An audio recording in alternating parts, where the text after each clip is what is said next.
programming the how to form the ladder logic for the various automation problem, and to look upon the other instructions than the instructions which are used for specially interfacing the digital inputs and digital outputs. So if you see this RS Logics, my RS Logics software is open over here, and up till now we have seen the various instruction. In user, as you know, we can add the rung over here, and then we can have the rung branch like this. Then we can use the NO contact, then NC contact, output energize. Then bit is also having more or less same instruction. There you can have the NO contact or NC contact, and you can do the addressing like that, and this output energize. That is in timer and counter. We have already seen how to use the timer instruction, timer on delay or timer of delay, and how to make the counter on the instruction, use of instruction counter where there is some counting of parts is going on, or timer is used in the automation. The timer instruction is used in automation where you need to provide some time delay in the process of operation. So these are all instructions we have used, and the numericals are also solved, and also the ladder logic is also formed by the instruction. Especially when we go to the input instruction where it involves analog input. So in that case, there is a different instructions are used.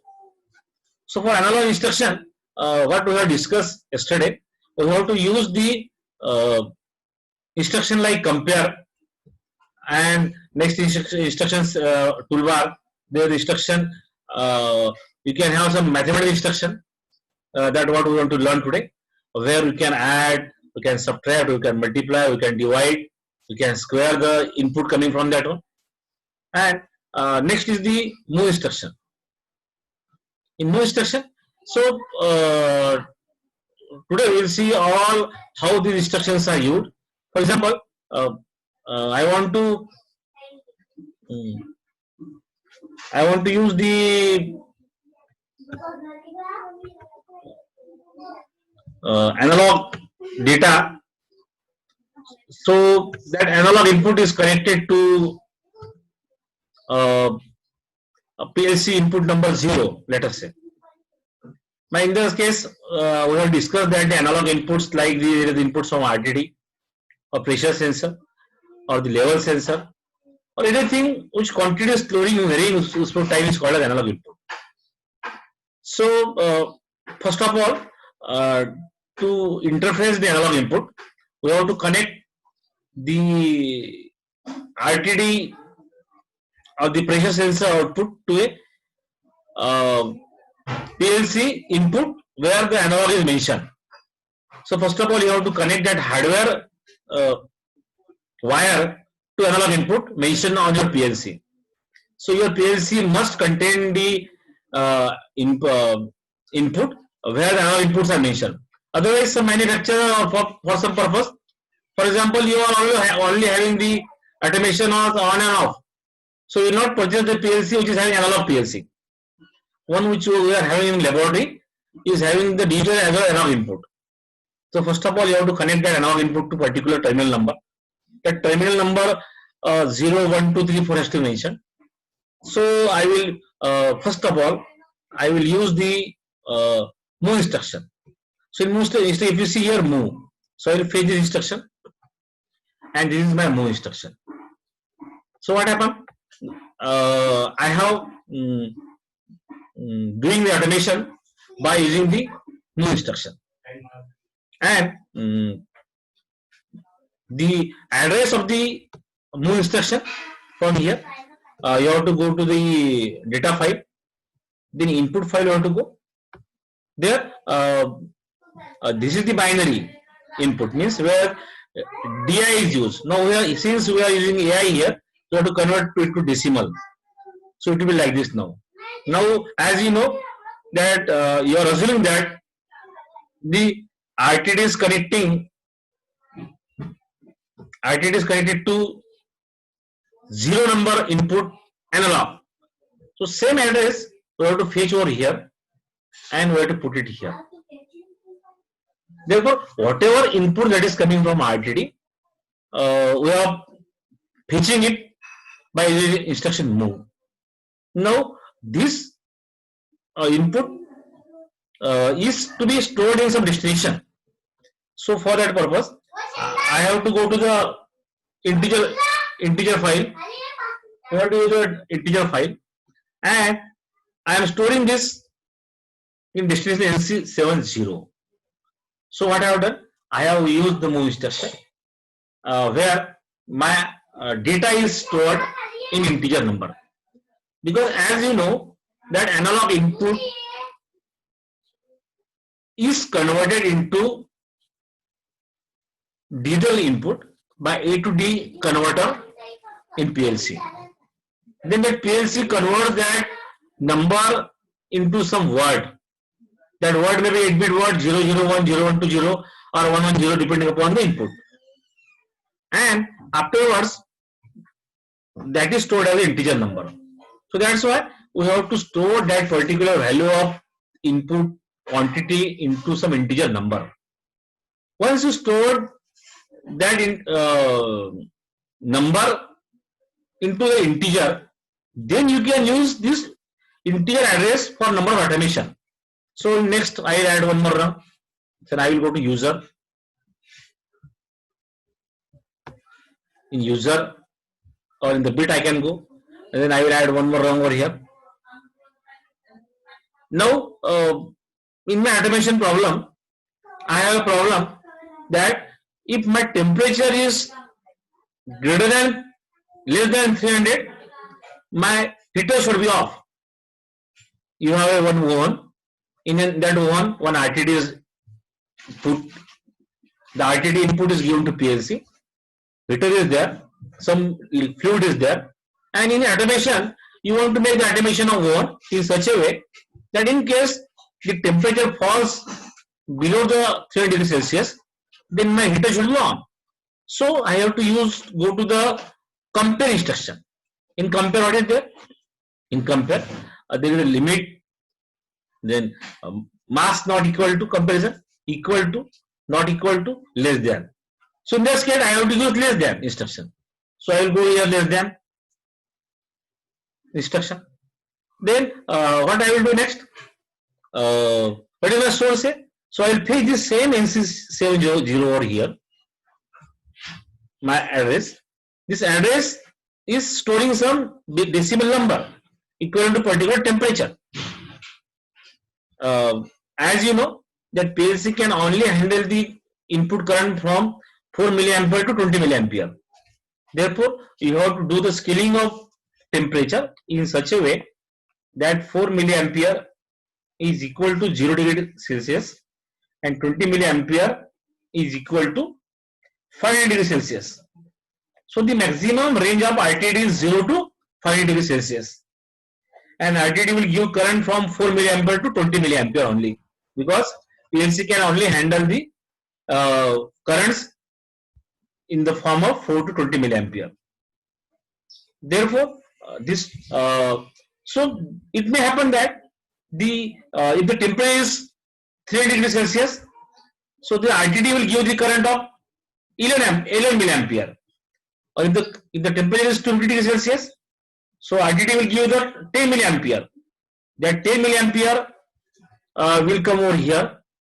It will be converted into a decimal number, and it is that is from, it will convert first of all analog 10 milliampere to a binary or digital data, AD converter. Then that is stored as a decimal number, and number is stored over here.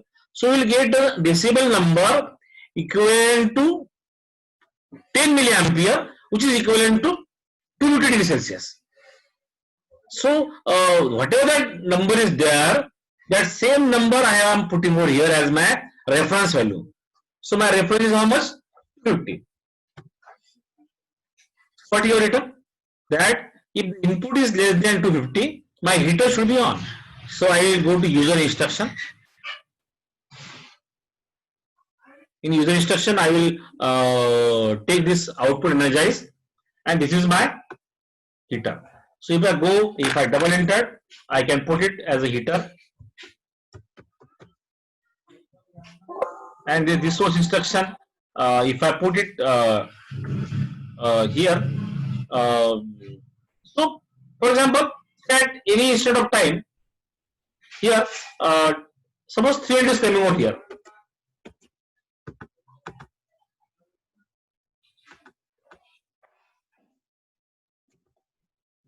So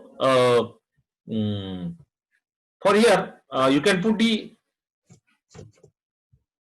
300, or you can go to here also NC70 in integer file. You can put it 300 here. Or you can put to this destination.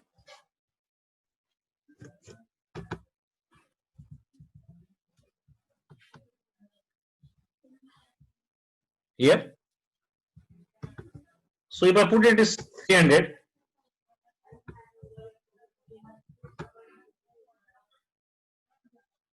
and then I can verify. Now I have to go to output address to heater. The heater may be connected to a PLC output number 4. So I will go to the output data file, and I will fetch that output is here is as is on and off. So heater is either on or heater is either off. So the output relay of the output PLCs is connected to a relay or a contactor wherein there is a operation of on and off. So I repeat, this example is the example where there is a analog input over here and there is a digital output. In some problem, you may have the example where there is a analog input and analog output also. That output is slowly open. For example, if there is a dam, you want to make an automation of dam. So you make it that if the level in the dam is 300 meter, then you open the wall. Then if the level in the dam is 400 meter, you again open the wall. So there is slowly opening of wall. Therefore, that is nothing but the analog output. But in this case, since heater is make on and off, so this is our digital output.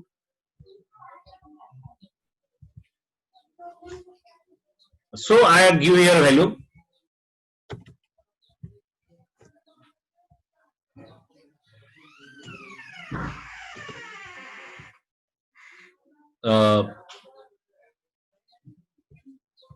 So I give you a value 300,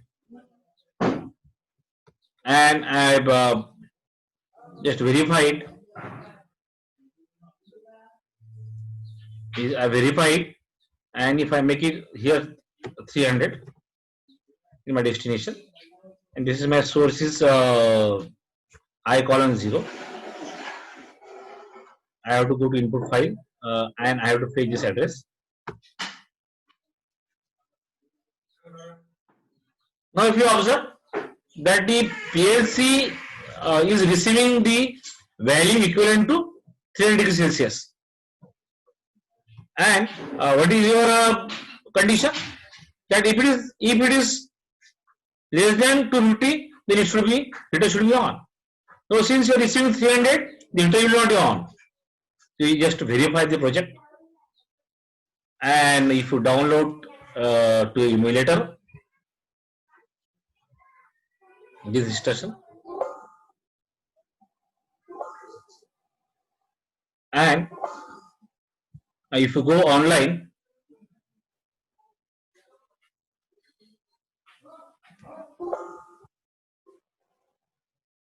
so if you observe, see what is your see, this is 0 less than 250, it is on. Now if I make it here, if I make it here 300, then you see it is off, because you are using the two instruction. One is the move instruction. So specially you have to use no instruction to fetch the data from analog input, and then you can go to the comparison.